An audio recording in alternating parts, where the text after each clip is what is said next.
Exactly 17th of the month of November 2023. You are watching the Kokoliriko show that comes every Monday to Friday. Today is the Friday edition of the show that is here on Weatherhead Parkland at West Nile Television. So my name is Federick Dramadri and I'll be taking you up to the hour of 9 a.m. Remember, there are a lot of issues that will be sharing here. First of all, we say thank you very much. For those of you who are catching us live right now, we say thank you for joining us, but also you can go to the YouTube channels to really also share with us where you're actually watching us from, but also most importantly, taking the messages that have been laid here and also sharing with us your opinions matter very a lot. And we'll be actually discussing with you a lot of issues here and there, but first of all, let me welcome those who are watching us within a rural city, those within other districts that are within the Western region. Talk about Madiokolo, Terego, Yumbe, Jumani, Koboko, talk about Obungi and many others. You will talk about Nebi and Zombo, where we have a lot of emphasis to do with the cross-border interactions. Remember, we have at least 5 districts that are along the borderlines and a lot of interaction between the local people in Uganda and those from DRC and South Sudan. But also it is an easy access route to the Kenya, where you'll be able easily passing to Kenya from Western region. And this makes us unique in a way that every activity that you do can easily generate for you money. And this is one of the area where you can easily tap onto and also see what you can be able to do. First of all, in a snapshot of what we're actually going to dive into or discuss with you. Remember, there are issues to do with the wars, the conflicts, the internal conflicts in DRC that have continued to really make people look for refuge. And Uganda has received over 900 of the refugees yesterday, and actually from Sunday up to yesterday. So this is another issue there that will be actually moving into. But also the issues of human rights abuses in the country. You have seen a lot of statements made by the Minister for Justice and Constitutional Affairs, that is Robert Mao, where we'll be able to understand from which perspective he is actually trying to talk about the issues of human rights abuses in the country. Remember, there's a lot that is going on, and has actually described the human rights situation in the country as something that has been taken as a joke, but is ready actually to fight within his means, his powers as a minister, to ensure that the human rights are respected. Okay, the available laws that are regarded to be as to protect the human rights and so on should be respected. That's what he's actually trying to stress there. He will be also moving to that, but also locally here we have a lot of issues. Remember, yesterday evening police issued a statement, a fresh statement about the incident of the URA and the border rider that led to the death of one lady there. And I will be also moving strictly to that and also understand. Remember, yesterday the two feuding parties talk about the Uganda Revenue Authority and also the family of the deceased had to come to a common understanding to start the burial processes. And yesterday, URA actually released 10 million Ugandan shillings to kickstart the burial processes, and that's one big other issue there that we'll be talking about. What about the Commissioner General's coming to Western region? That is expected to be tomorrow, and by around 2 p.m. there will be actually a general meeting that will be for security persons and also the business fraternity in West Nile involving the URA, and that is another big issue there that we'll be also diving into, and also understanding how far the issues have gone. Remember, the suspension of the operations of URA are expected to end by Tuesday. So can the meeting tomorrow have any adjustment to that? Will they lift it? Will they lift the suspension, or will they extend it? That's another issue there that will be actually moving into. But also talking about other issues. Remember, yesterday was the World Day of tolerance. There are a lot of testimonies that we were able to really get outside there and also see who is actually tolerant enough in a family, in a community, and also who qualifies is another issue there that will be actually briefly discussing with you. And those are some of the issues that we'll be diving into, but others that are international will be also bringing them to you right here on Western TV. And that's the beauty of this show, where you are able to get, understand, or really be able to know what you don't know, be able to be guided to tap opportunities where they are. We'll be able to actually bring them live to you here. For those of you who want to advertise with the television, it's a simple task, and also the cheapest way for you to reach very many viewers, very many people, very many customers, and so on. And remember, this is the television station that is right here for you to reach very many parts of this country and also across the borders. Remember, we are up to many other countries in this continent, and you can search or watch us from elsewhere where you are. Even in China, you can watch us, and that is the beauty of Western television. We have a lot of platforms to sell you, to make your brand look bigger, and also to market your products. That is what we can easily do for you. What you do is go to your email and also be able to email the management with that email account, that is Western TV Station at gmail.com. That's where you'll be able to really formally get your business done. And that's one of the biggest issues that we have in. And remember, this month of November is the month of the children, and it's dedicated to ensure that children's involvement in every activity that is done at every level is to date, and their participation is actually supposed to be valued based on whatever they are able to do, and also ensuring that children are nurtured in the right way. Children are given the platform to express their views. Children are given the platform to also exercise whatever they have in their mind. Remember, some of these children are born unique with unique talents. So showcasing those talents, giving them platform to have a free life, okay? Free life in terms of exploiting opportunities and also showing what they have, okay?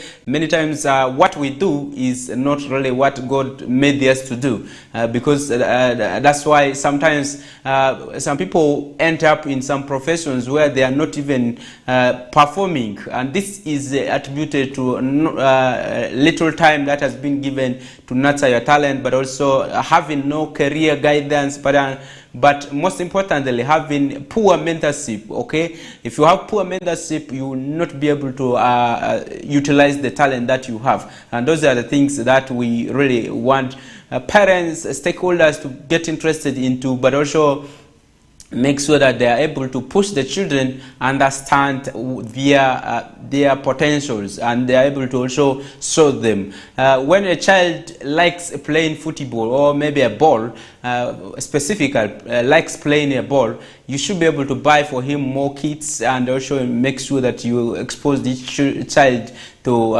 other sports lovers, and that might be the one way he or she is going to be earning. And you may never know, this platform you have offered has already given him everything that he needs in his life. So that is one of the things. Instead of saying, why did you go to play there, you beat the child and so on, it makes children shy away. They cannot even share what they have in their heart freely with you as the parent. So let's give the children adequate time to do what they can be able to do, but also guide them well, because the children are not supposed to be making decisions at a tender age, okay? When a child is around 12 or maybe 14 years below, he or she has no authority to make a decision for himself. So it is you, the parent, to guide him. And also, where we are taking these children, especially in these private schools that we have, there are so many private schools that have mushroomed in this city and many other urban centers. But you realize that because of lack of space, most of these schools are operating in the shops, dockers, and others under trees. But The challenge you always see is to do with the issues of playing materials and also space. This is a very big issue there that is actually derailing the talents of children, and also bringing down the potential children who will be maybe the best, who can at least show for us what they are supposed to do and so on. It makes them not to really do that enough. And most times in these private schools, what they want to hear is a child speaking a very good English, writing a good English. And that's all about the private schools. There's nothing bigger. So it is very important when you are taking your child to school, understand those parameters, where the child is going. Is the environment okay? How about the play materials? Are they around? How about the space for children to play, to rest, to have everything that they need in their life? Those are some of the rights of the children that they need us to have done. Because if you violate these rights, that means you are breaching the international laws, or even the constitution of the Republic of Uganda is very strict about these kind of things. If you give children time to expose their talent, to do all that they could do within their means, they'll be able to perfect, they'll be able to move further, they'll be able to actually understand that they are also loved in this on this earth, and also by the people around them. Okay, that is another big issue there that we should be able to take seriously, but also ensuring that we open to the children. We shouldn't be rude to the children. We should be able to share with them what they need to do, and also be able to hear from them what they want us to do for them. And that's very, very important, so that children have that free sharing relationship that we have with them, and they'll be able to actually tell you that I need A, B, C, D, and the reasons are this. So it's you, the parent, to gauge and guide the child that because of your age you are not supposed to do this, because the impact is this, so that the child is able to move a journey together with you and understand why certain things are not supposed to be for them, and also why certain things are meant for them. Now, that is very, very important. If they are able to understand that, if they are able to move a journey of growth together with their parents, together with the other stakeholders, it makes the children feel they are loved on this earth, they are loved in their community. They can easily be able to lead at that tender age. They can not fear to interact with anyone.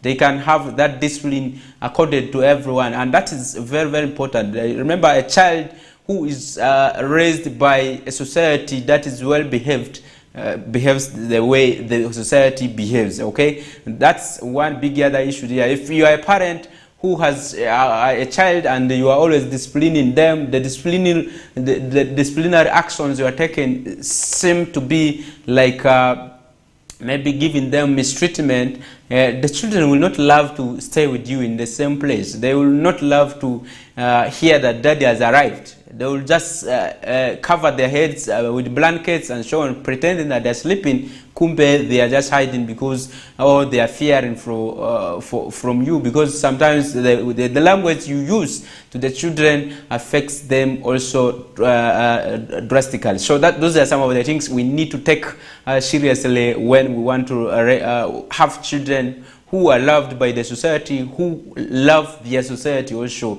This is very important. But also, remember, we are left with just a few days to start the 16 days of activism that is against gender-based violence. Remember, there are a lot of issues around the GBV aspect, and also many people have lost their lives due to some of the vices attributed to gender-based violence, but also many people have separated in their homes, many people have abandoned their children, many people have seen their children having children at a tender age, and that's a very critical area that we are actually trying to bring for you here as we come together as maybe stakeholders to start commemorating some of these days. Can we keep on increasing the awareness and also encourage parents to be resilient and be tolerant enough in depending on the situation, whether it is poverty, whether it is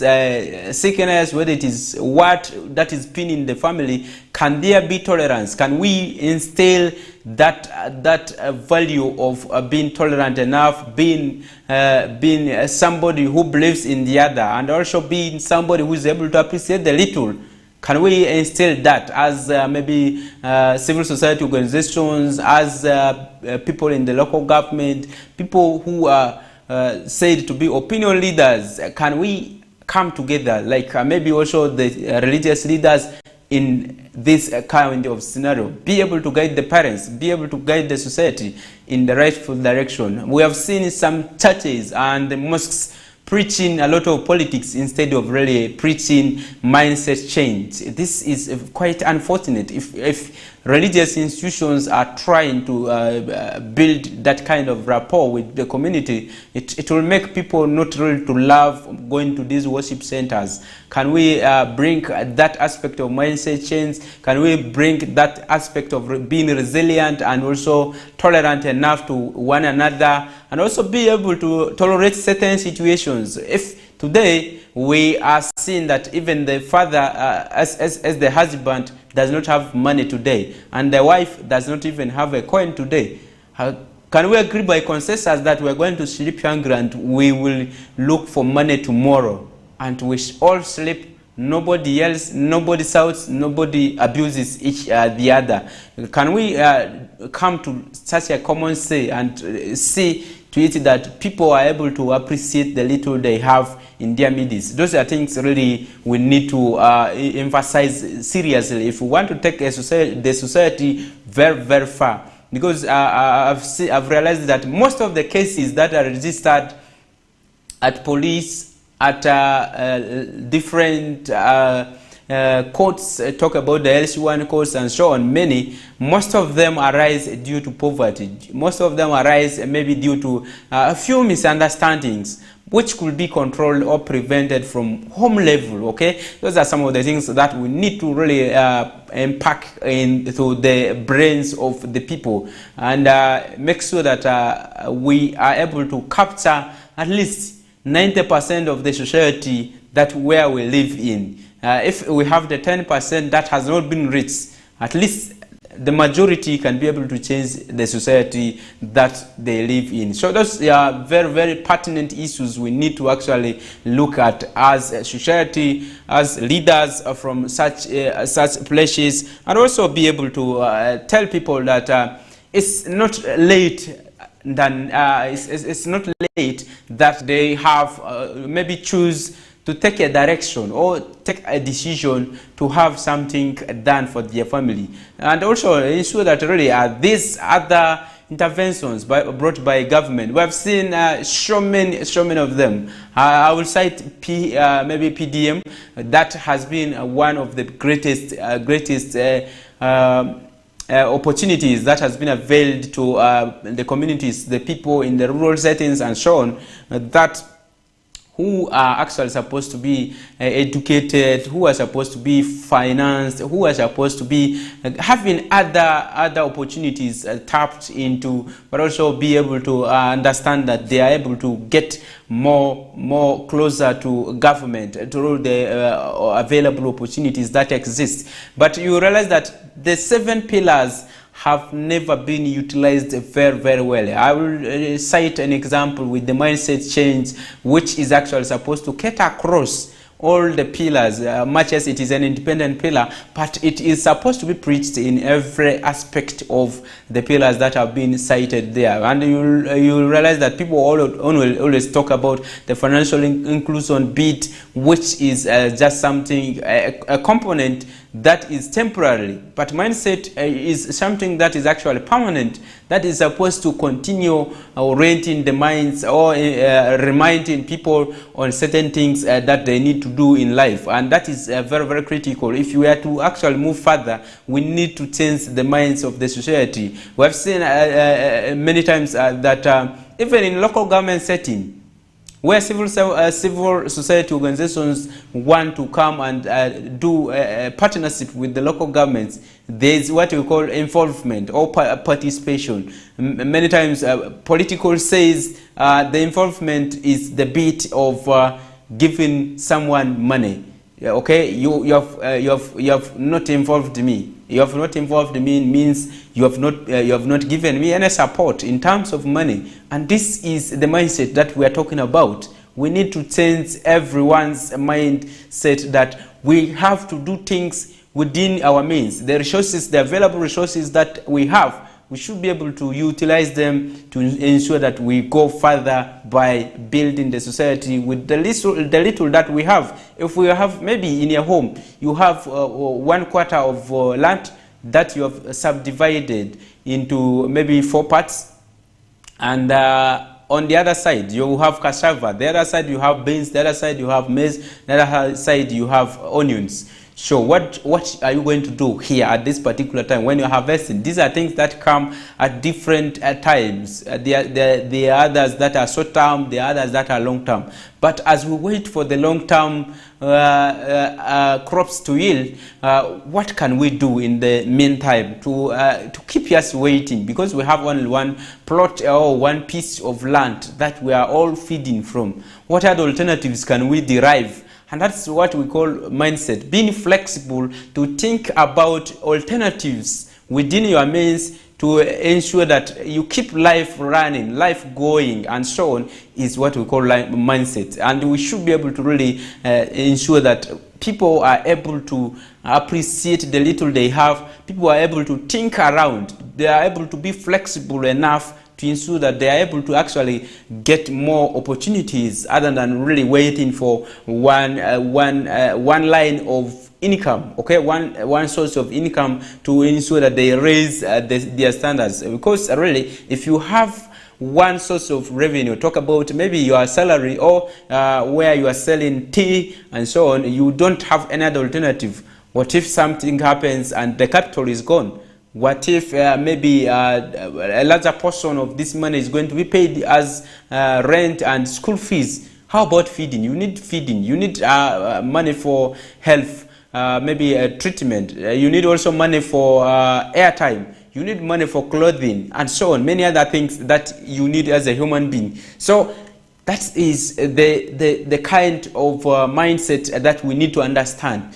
Being flexible, being able to adjust based on the situation is what we call mindset change. If you are able to think around and be able to look for alternatives within your means is what we call mindset. So we should be able to not say that what mindset is the thinking of any other person, or maybe it's a few people who are blamed for not being doing the right things. No, it's about everyone taking a decision through the available resources they have, and also taking it in the positive direction that is geared towards raising your standard or ensuring that you are at some point seen to be somebody who is doing somehow better, is what we call positive mindset change. And that is what government is actually advocating for, and that is what everyone should be able to take seriously. And there's some people who believe that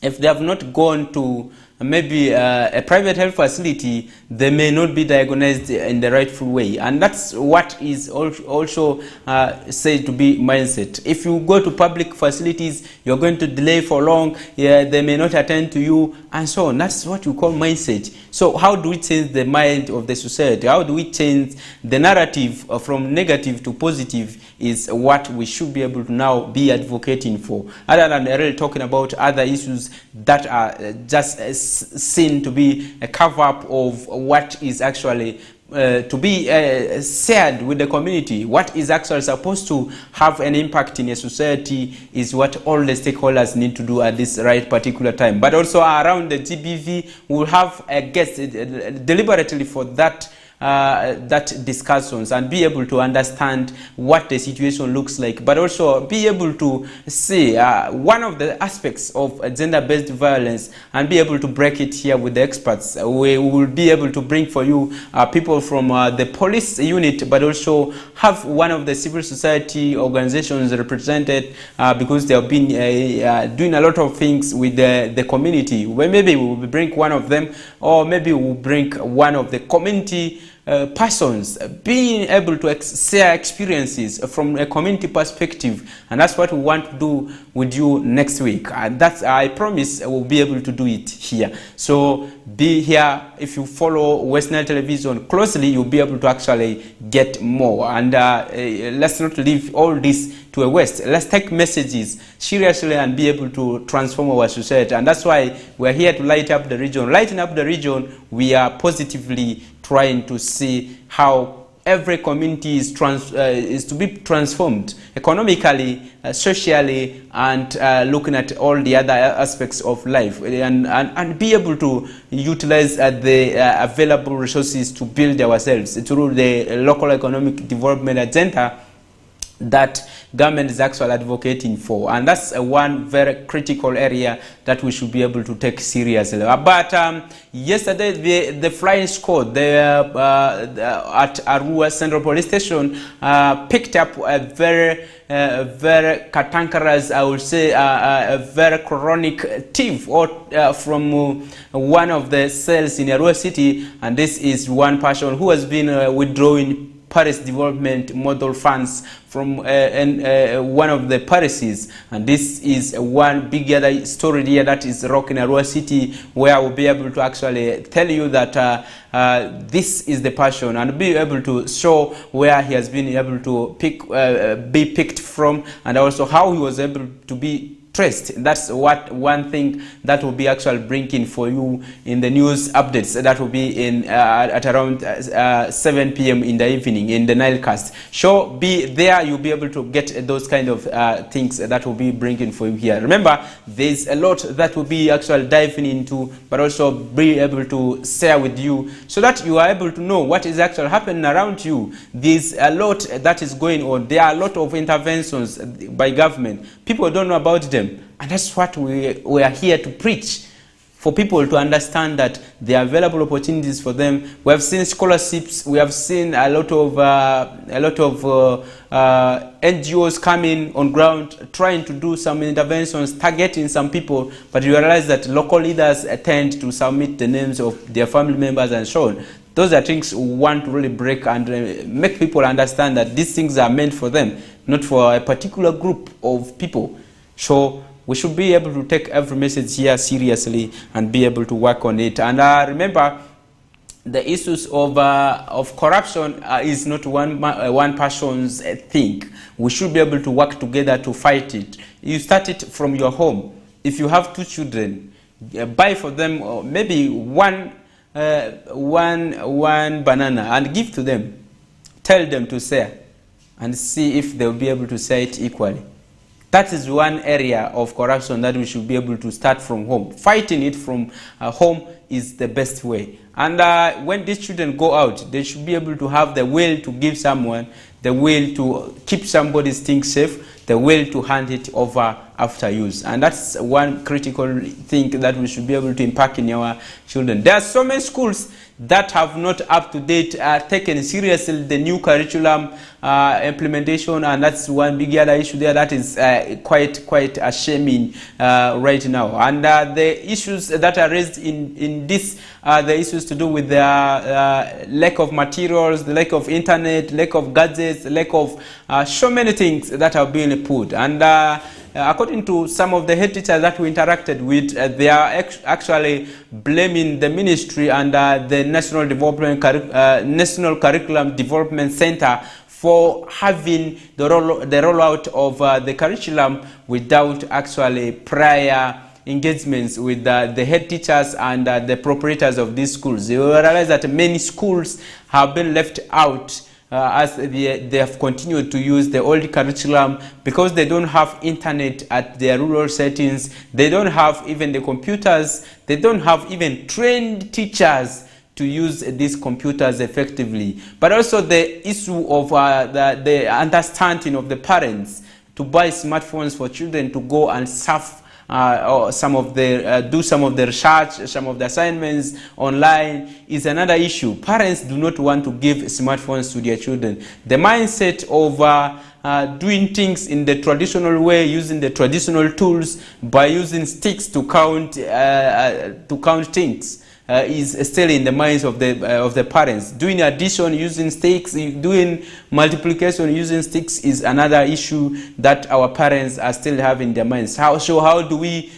make sure that the parents are able to cope up with the new system of education? Because Uganda has actually been one of the poorly performing countries in terms of the quality of education across the world, but also looking at the kind of equipments used to deliver the information is another issue. But also in terms of policy framework that we have for education, it has not been properly utilized. You realize that looking at the national teacher policy, that is actually there to advocate for the welfare of the teachers, but also ensuring the working environment of the teachers, the classrooms, the infrastructure is up to date, has not been fully funded, fully funded and also implemented. And this is one thing that has kept Uganda's education system very, very down. And that is where really we have issues. How will these children who are studying using the old curriculum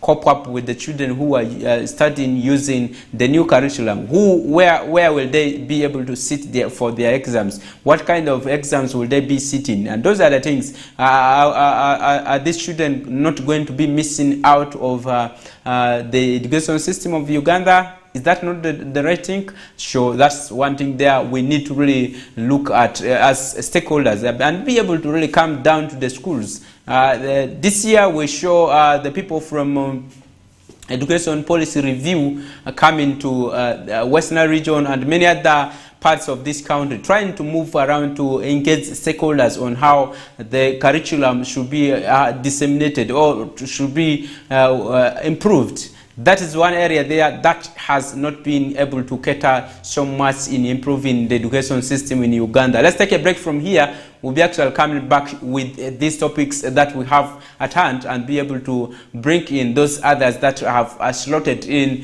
as breaking news or many other things that will be able to share with you here. Remember, today is the Friday edition. We'll be taking you up to the hour of 9, and that will be followed by the news in Logorati. Let's take a break.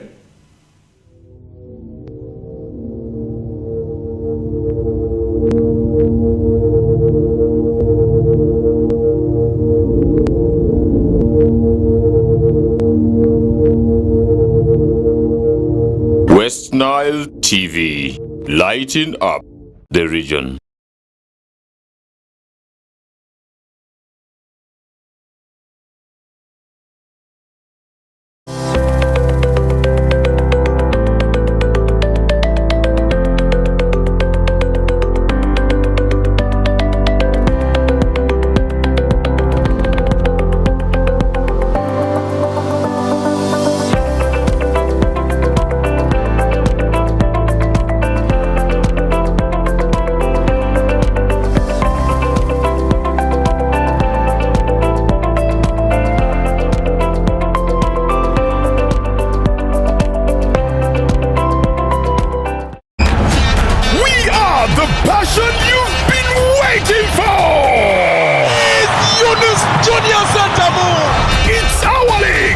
Football, our boys, our style. Start Times UPL new season starts 15th September. Go for it! What a finish from Fukume! The Ugandan flair, Brazilian samba, Portuguese magic, the night football craze. More TV games live on Senyuka Prime and Fufa TV only on Star Times. The Star Times UPL, our league.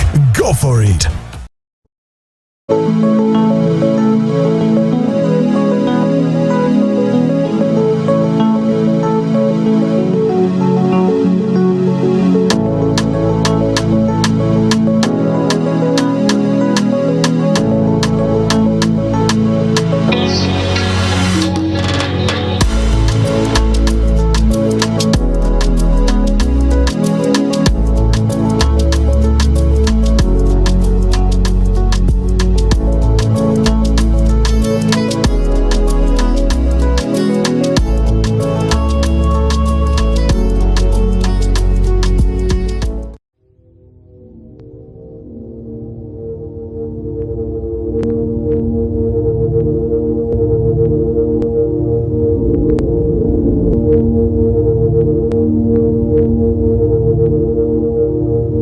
West Nile TV, lighting up the region.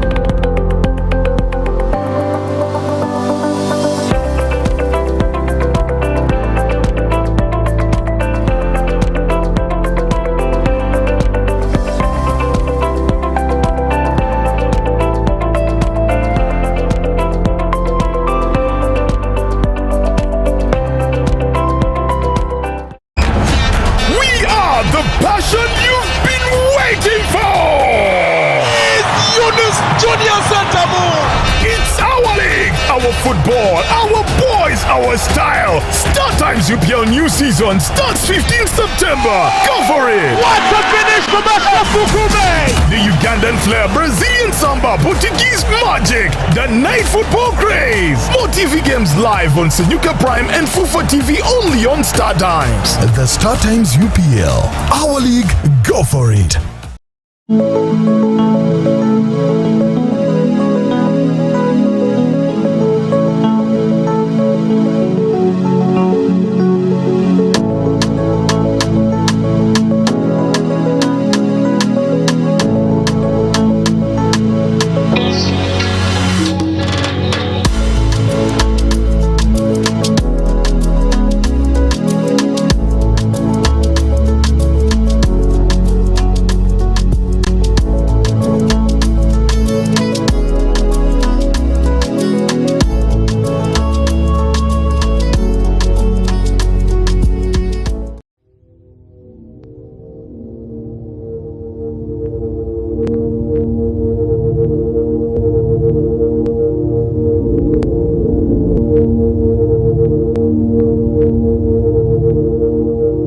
West Nile TV, lighting up the region.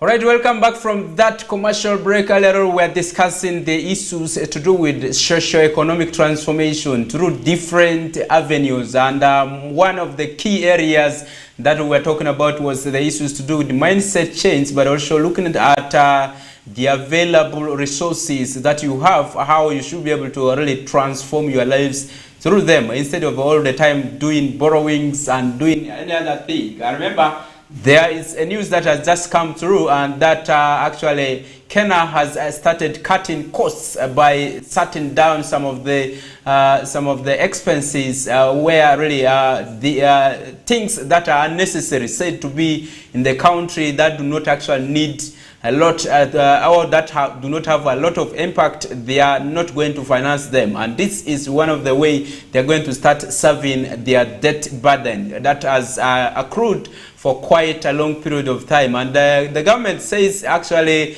they have secured more loans from especially UK, US and China that they want to really build the economy with, and that's one big area there that will be bringing to you later on. But I've certainly been joined by Feta Emmanuel, who actually is the main man for the news in Liberty, who anchors the news every day that you always see from Monday to Saturday. But I want to introduce him right away, and we'll be able to talk about certain things here with him later on. Maybe Feta, you're most welcome. Thank you. You know, it's quite a unique thing that you see somebody who is anchoring coming to as a guest in a show like that. It's always a very unique challenge for some of them. Yeah. Maybe how unique is it for you that you are able to appreciate that your participation in the Kokoliriko show is also very pertinent?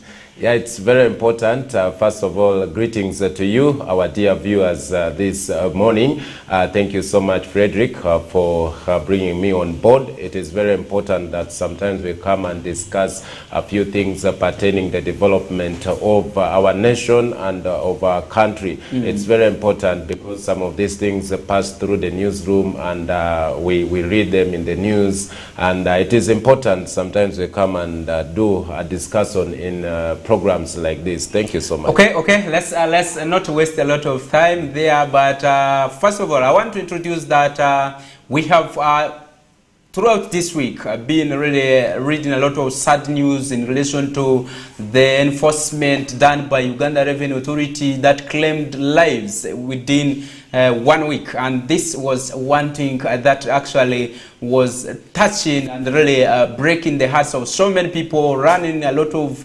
thoughts in the minds of so many people. And yesterday was another crisis meeting. Remember, the day before yesterday was also a meeting that actually suspended the operations of the Uganda Revenue Authority. But yesterday there was a step taken ahead by Uganda Revenue Authority to actually give 10 million Ugandan shillings to the family that had lost their dear one. Remember, there's the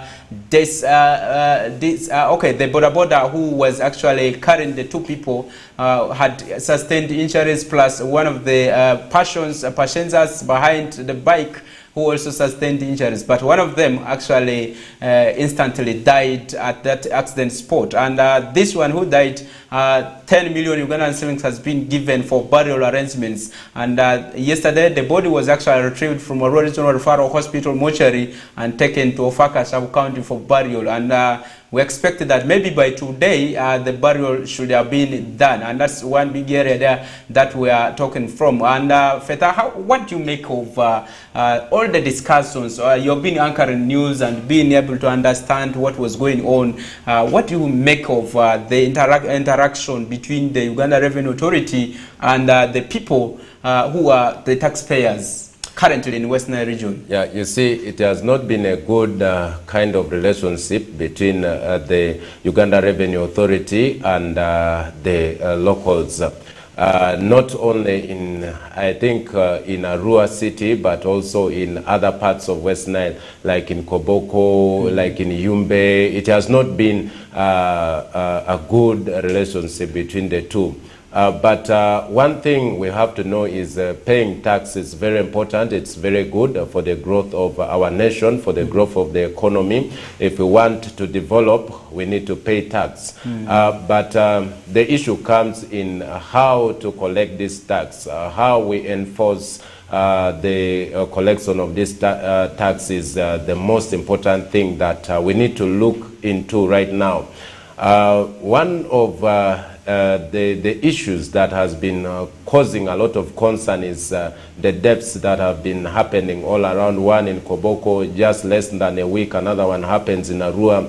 So this can really cause an uproar in the community simply because they are losing people. So it is important that URA looks into this matter. If it means to discipline their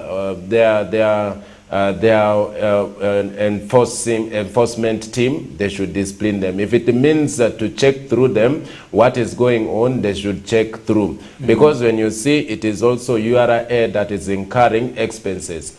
For instance, 10 million giving for burial and all that arrangement. That guy who escaped with the motorcycle, if he was caught, would it cost 10 million? It wouldn't reach there. So it is a loss on the government side, on the Uganda Revenue Authority's side. Leave alone that one in Koboko, also they have to negotiate, they have to pay, and that is going to cost them more. But coming back to the common man who lost their life, now 10 million, what will it do for this person who has lost their relative? That money you're seeing there might even not help the family of that person, the nucleus family. If it is a man that has died, for instance, this is not going to sustain the family for long. And the relatives will want to get hold of this money, they want to do other arrangements. You find that this person that we have lost, the family is going to suffer if the person is a breadwinner. For instance, the children might not go to school simply because the person paying school fees has died. And in the hands of the Uganda Revenue Authority, the enforcers, the tax collectors. Now, how will this child grow? For me, I think the best thing that if the family would negotiate well will be is the Uganda Revenue Authority should pay, if they are orphans, they should pay these orphans from the level they are up to university level or the level that they feel is comfortable. Because for me, I'm seeing even if this money is given, the relatives, the uncles, the brothers are going to eat this, and the children and the wife will be suffering, the widow will be suffering. And this money is not going to help the nucleus family. Okay, if you look at that 10 million Ugandan shillings that was given, it was meant for actual burial arrangements, but not really compensations for to help the family. That's one big issue there we need to actually take note of. And if you look at the meeting that sat yesterday, it resolved that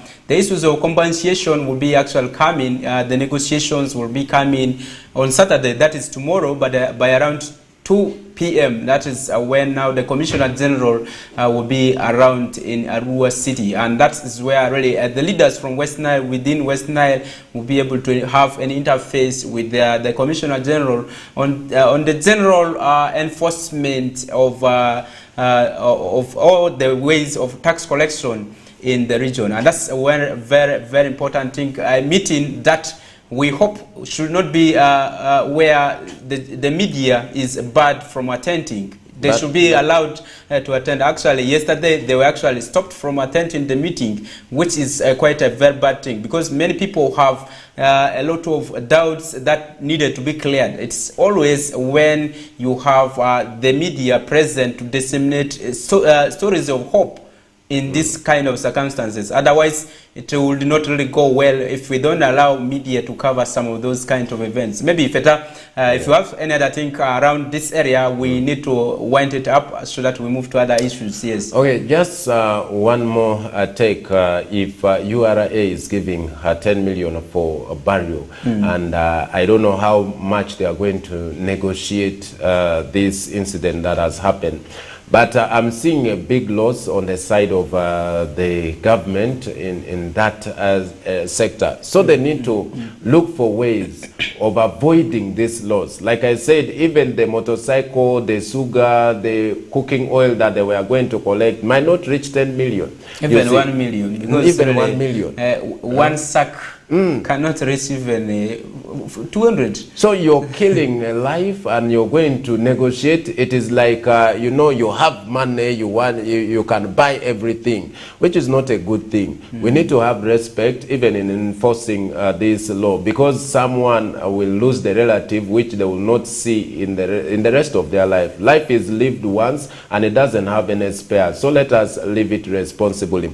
And then barring the media from attending such meetings, I think it's not a good thing, and we need to advocate for transparency and accountability. The media goes there to see what is transpiring, and many people will not attend that meeting. So it is important. The media is the eye of the community. They go there, they see what is happening, they come and tell for the people, because the whole of Arua might not go and sit for that meeting. But if a media personnel goes there, gets the news and comes and we anchor here and people listen, the whole of West Nile will get it, even the whole of Uganda. So let's try to be transparent, and let us try to be accountable, even for the things that we have done. Even though they are wrong, we need to say, yeah, we did wrong, we are sorry. That is accountability. Thank you. For sure. That is a very, very important. It was a very unfortunate thing, and also really many of the journalists felt bad about it. But because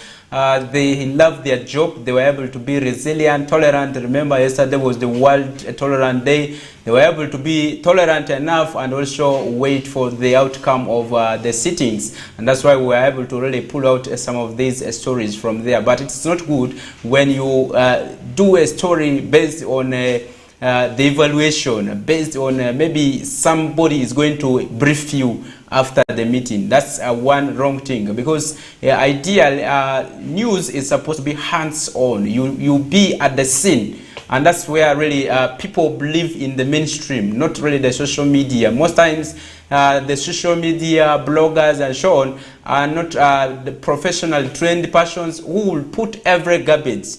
And for instance, the journalists who are working for the mainstream media, they have channels of receiving information. If it is an information that is actually going to damage the society, they have that mandate of sieving it off, and that is where really they play a lot of roles in making sure that what goes out is to bind the community together, to make sure that community lives in a peaceful way, and so on. Maybe let's move away from that story and come to the issues to do with gender-based violence. Feta, you have seen many times in many families, people are not tolerant enough, people are not ready to forgive each other, even when they are sleeping in the same room, even when they are eating from the same plate, even when they were born together as twins.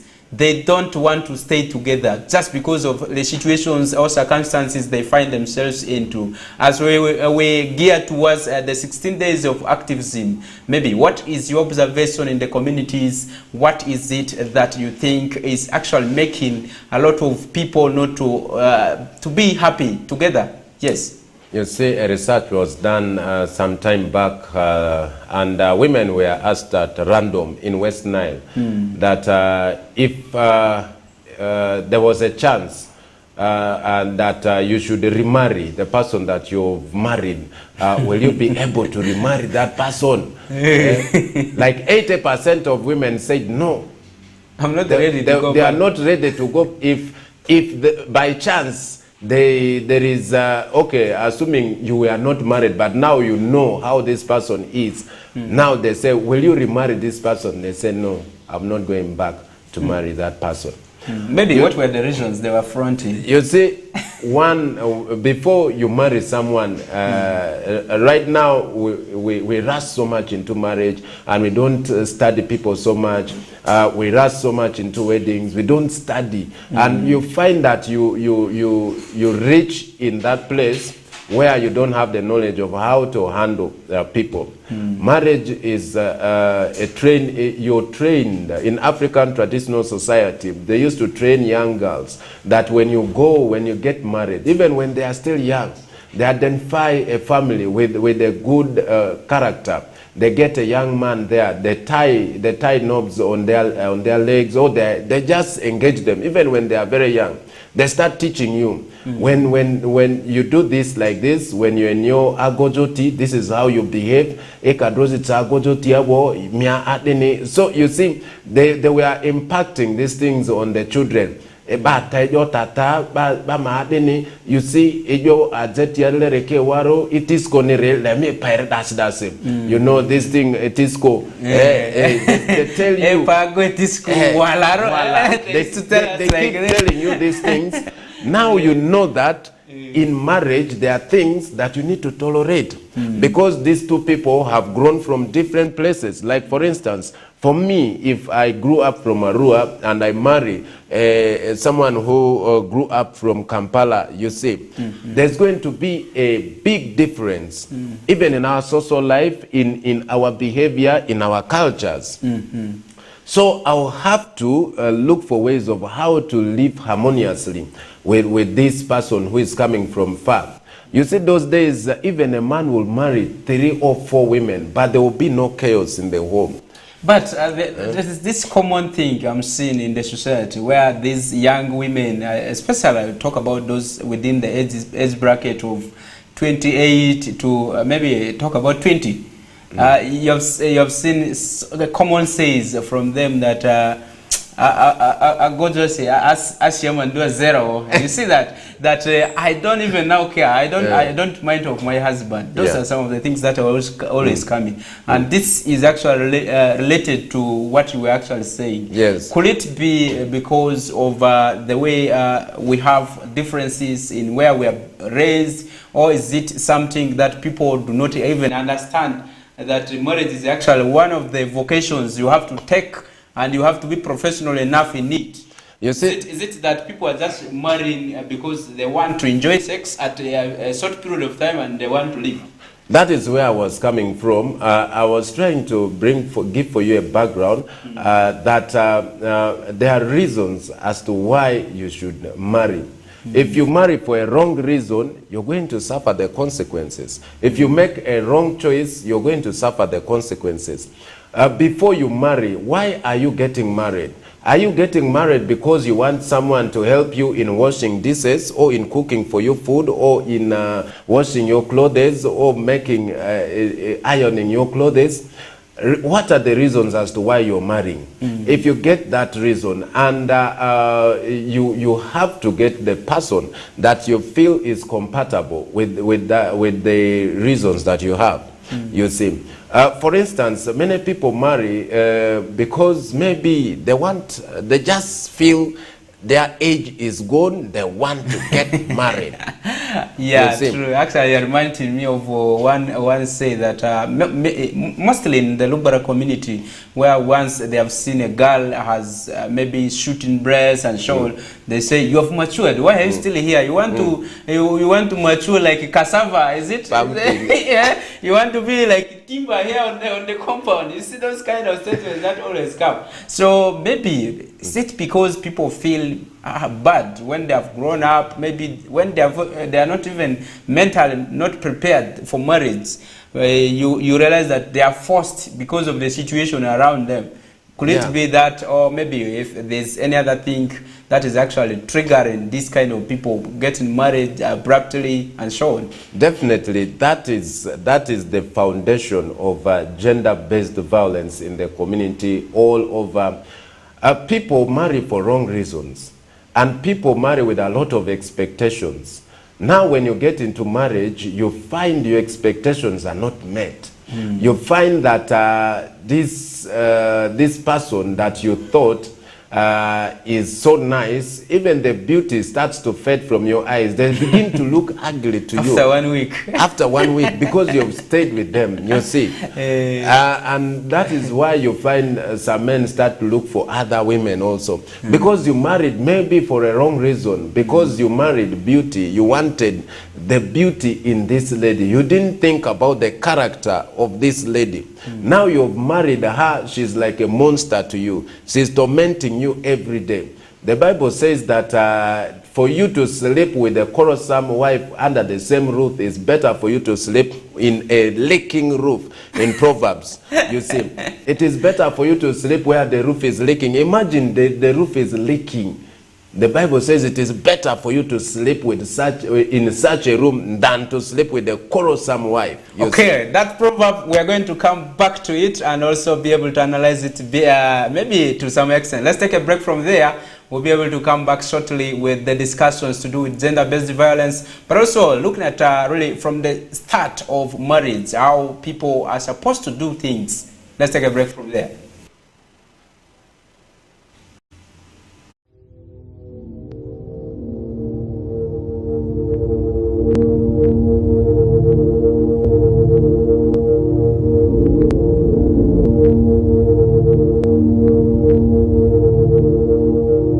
West Nile TV, lighting up the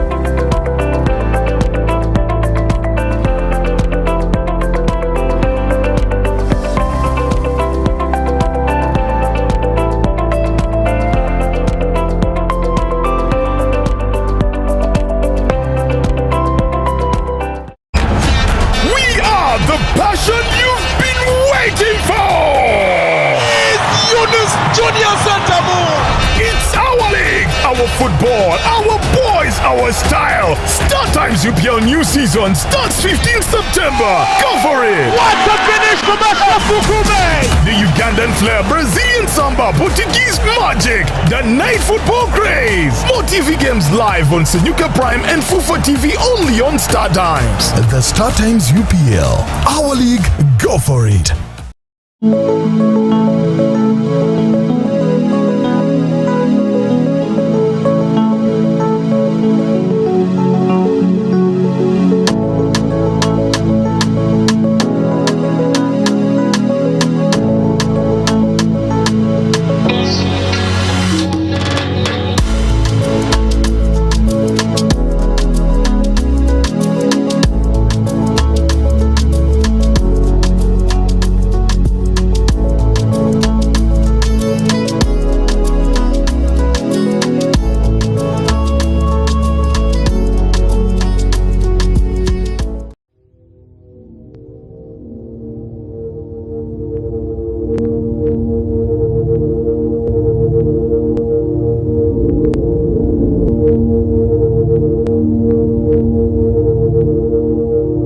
West Nile TV, lighting up the region.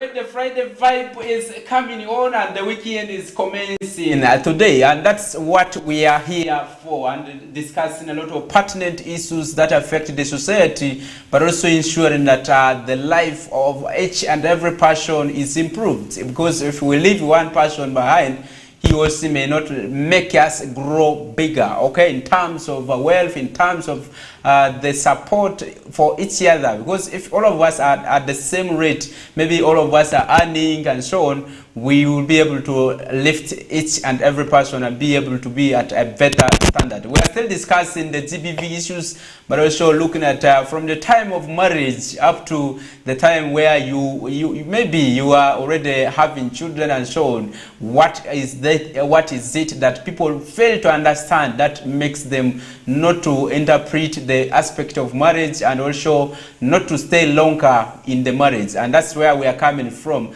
and that's why you are able to see those proverbs coming, and very, very exciting and interesting with my guest Feta Emmanuel, who is actually the news anchor for Lugburati News. And up next we will be also bringing us that news at the hour of 9 a.m. Remember, you should be able to listen to that. It's very, very important for the Lugbara speakers and also those who want to learn Lugbarati. You can also keep watching so that you'll be able to at least also start grasping something in the language, okay? That is very, very important. Maybe let's move straight to those points that we were discussing. Talking about these relations but at family level, especially the two heads. Talk about the husband and the wife. How best could these people relate in terms of tolerating every situation, in terms of making sure that their home is up to date, to ensure that there are some people, by the way, they married, they have never quarreled up to the time all of them have been called by the Lord.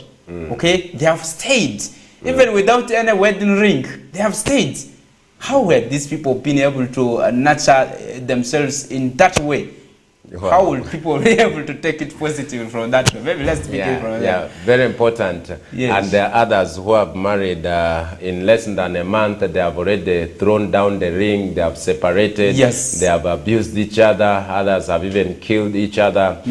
You wonder where the love that they pronounced before went. Before you were saying, you are my only one, you are my sweetheart. Without you, I don't sleep. When I think about you, I freeze. You speak all those until my love, until like Victoria Dries. You see those moments. You speak those things, but after you marrying this person, you start abusing this person. You start kicking this person. You start knocking this person. You start swaying your moods, mood shift for this person. You've just married. Maybe you've not lasted for even a month or a week. This person was trying to build in you. Maybe this person has even lost friends because of you, by the way. Their friends were telling her or him, don't marry this person, he's like this, he's like that. But the person trusted you. He believed in you and married you. Now you're trying to show your true characters. Even now, when the person has taken maybe a dangerous decision, you see, and for you, you were maybe pretending, and for you, you take it as an advantage that this person is now vulnerable, is now just like that, so you can do anything with her, with him or her. You can kick him around, you can kick her around, because she is now under your custody. For instance, for a man, now you feel she's under your custody, you can control her. You see, this is where now the problem comes. That's why I said the background of this marriage is very important. Why you guys married is very, very important. If the background is not right, for me, sometimes I would suggest that if the background is not right, sometimes it is better you stay single. It is no matter what situation you get yourself in, sometimes it is better you stay single, because this person is going to either treat you wrongly or treat you badly, because the person feels maybe it is you forcing yourself on them. You see, that is one thing that we need to understand. People think you force yourself on them because you've become vulnerable to love. Okay. But now when you're in that state, that person thinking you're forcing yourself or you're desperate for him will start hurting you, will start beating you, and the domestic violence will definitely crop in from there.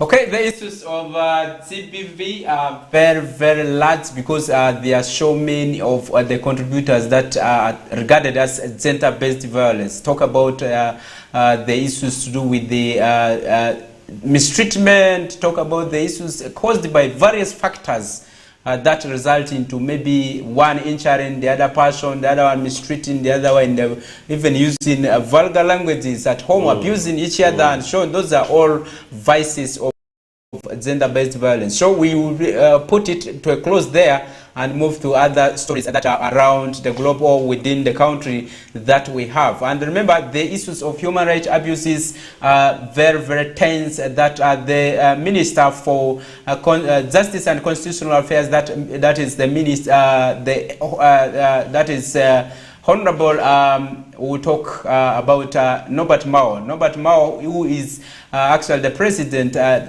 for Democratic Party, who signed an agreement with the National Resistance Movement, NRM party, to have him on the cabinet, and actually that agreement made him to be on the cabinet, and now he's the Minister for Justice and Constitutional Affairs. That actually is complaining about the human rights violations in this country, and also the civic space for the activists to operate, to advocate for human rights conservation and so on, is one thing that is raising there. Maybe, Feta, let's move to that and really try to understand whether we are living in an environment that is fully granted the permission, that has fully granted for us the opportunities to exercise human rights.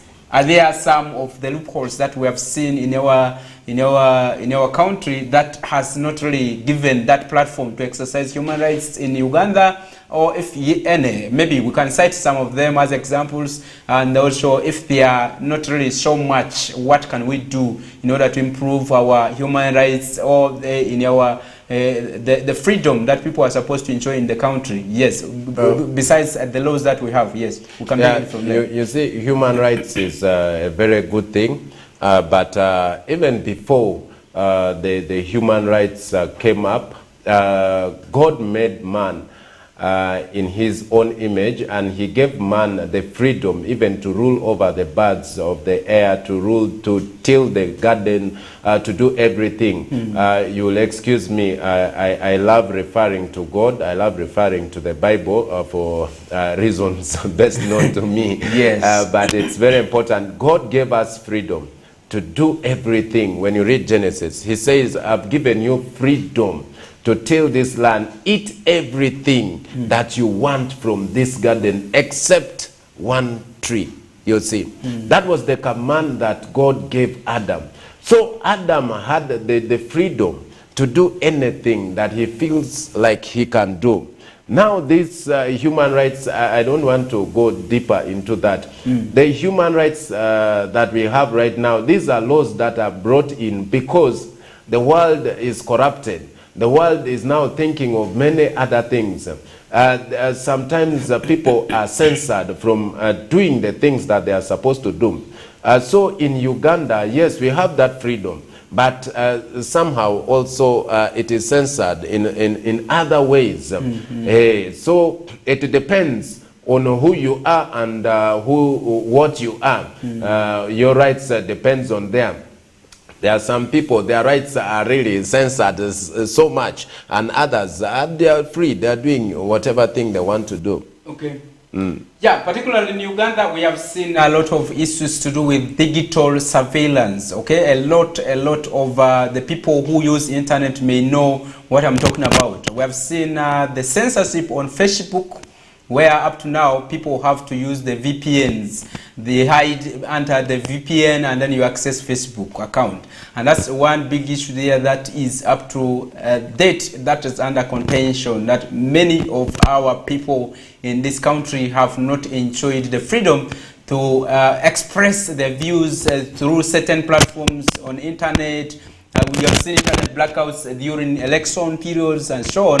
Many times that is where really people feel they have not been granted their rights to exercise, the rights to express through different platforms. Okay, that's one avenue that we'll talk about. We have seen a lot to do with the issues of the abduction of some people. People disappear in the society, and some blames have been put on the government, and the government has ever come out to say we have not actually gotten full report about this, and as we're investigating, we are yet tracing whether these were really genuine ones. We have also seen some people hiding themselves and communicating that I've been abducted. I don't know where you see those things. But those funny things happen in Uganda. So those are things that are regarded as human rights abuses, and also many others that always come. Maybe you can add your on those. You see, Frederick, one thing we need to understand is as much as we have the rights, we need to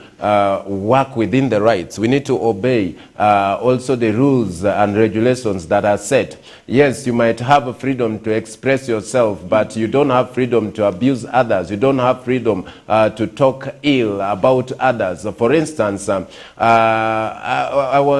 in a WhatsApp group. I'm an admin. So I had to bring in some rules and regulations for this WhatsApp platform. And someone comes and says, if you don't want us to express ourselves, you better remove me from this platform. I said, no. My friend, things are not done like this. What I've put here is, I said, no abuses. You shouldn't spread hate message. You shouldn't put nude pictures and all that in this platform. This is scam messages, adverts, repeated adverts and all that. You see, this is not a bad rule. It is to guide the society so that we live in harmony. Now, if you start abusing me on a WhatsApp platform, it is not a good thing. You see. So as much as we have these rights, we need to also know that your freedom should not affect me. You see, you have to breathe, but if now I'm saying it is my freedom to stretch, and I'm stretching, I'm boxing you. Now, where is the freedom? Because I'm boxing you. You see, I'm hurting you. It's not a good thing. For sure, it is quite unfortunate that sometimes certain decisions are taken based on the situation. Many times we show from the time of elections up to this time, we've seen so many activists going online trying to attack certain people of importance in this country in their names. We have seen scenarios of people like Stella Nanchi who were attacking the president one-on-one, just like that. We have seen many others you can cite from and this is the head of state. This is the head of state who has the honors to shut down the country. He has the powers. Today is the lockdown. He can pronounce it and all of you go to sleep. And 21 days. Yeah, remember during COVID time, people were all moving and saying, hey, this communication today may be about 21 days or 14, another 14, you see that. Those things come, maybe based on the situation. So if we have respect for each other, we will not be restricted for many, maybe from many of these kind of things. But for instance, many other things, violations have been maybe cited in prison cells, in the other cells, in the police and so on, where somebody has maybe accepted to go to the police cells, but you realize that the police officer has to also handcuff him and also kick him at some point, because he's maybe told something there that this is a notorious thief and so on. He kicks him and so on. At some point, when time comes to take this person using the vehicle, they tend to push him down, which is not really right. Those are some of the things that we need to correct. Minor ones, but they are very, very important. And the shrinking civic space for our non-governmental organizations, talk about the civil society and so on, should be really looked at if we want to develop. These are partners in development, but also looking at some of the avenues. What are they communicating, by the way? Sometimes they might be promoting the interests of their donors. You remember the issues of homosexuality. So those are very, very pertinent. Maybe you can add on that as we wind up. I just wanted to cite this example in the university. I will not mention the university, but they were talking, they were educating the pressers. They were telling them that you have the freedom to do this, you have the freedom even to watch, you have the freedom to do anything that you want to do. So this young man was, for him, he was watching, and this lady comes that there's no space, and I wanted to sit, you know, in the hall like that. Universities, they have those halls for watching. So this lady wanted to sit on the laps of this guy without permission, without mutual understanding. That I have the freedom. Imagine, I have the freedom to sit on your laps. Let us just cooperate.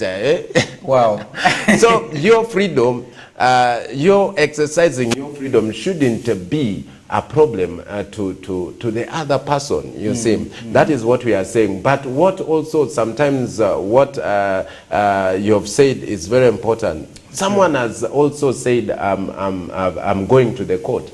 You don't have to start beating this person as a policeman. If you're a professional policeman, you don't have to put this person behind the chair. You know, this, we call them alapapas. You don't have to fix the person there. The person can sit and you go responsibly. And the person gives their statement, you see. So maybe, Feta, let's have your winding up words so that we'll be able to move to the newsroom, because I know you are soon going to run there. Okay, thank you so much, Frederick, for inviting me, and thank you, dear viewers, for watching us this morning. My last words are, if you cannot live in harmony with someone, please just let the person know and part ways in good faith. Do not abuse people, do not harm people, do not beat people, but you can separate in good ways, even in marriage, even in friendship, in everything. Someone once said, a famous artist once said that I can be an enemy to you, but I don't want you I don't want you to go hungry without food. You can still put food on your table, but it's not my problem, it's not my business. I don't wish bad for you. In other words, I don't wish bad for you, but we might not be friends, we might be enemy. I don't wish bad for you. You should succeed, but that friendship is not there. So if you're even in marriage, don't plan to kill someone just because you want the freedom. Allow the person to go, even in good faith. And sometimes you might be born with children and all that, but have the peace for the protection of the other life. Thank you. All right, the issues to do with side chicks, please let's put them on hold, because these are most of the contributors amid this poverty that actually make people to separate easily, and that's the biggest contributors of GBV. You remember reading the stories of a child killing the mother's boyfriend, okay? That story was one of the trending stories in Uganda here, and this is resulting from those kind of things. We need to really be hesitant, tolerant, and also be committed to one another, especially the two heads of the family, so that the children are able to learn good things from you people. Behind the camera, we had actually that is producer actually Dizon Pro, who has been actually tinkering with the camera system settings and shown there. We thank you very much for being committed and also up to the hour of the end of this show. Feta, we also appreciate that you were able to make it to this show. Remember, it is not really good for people to always see me alone. It's good to also bring for them new faces and also have experiences from other people to chat with. We appreciate those who have been watching us from the start of the show and up to the end of the show. But if you missed the show, which was very, very interesting, you will be able to catch it live on YouTube, or that's where you'll be able to get it. But up next, we'll be having the news in Lubarati. Behind the production is Aldo, producer Aldo, and also many other programs will be coming on your way. We're out of the studios.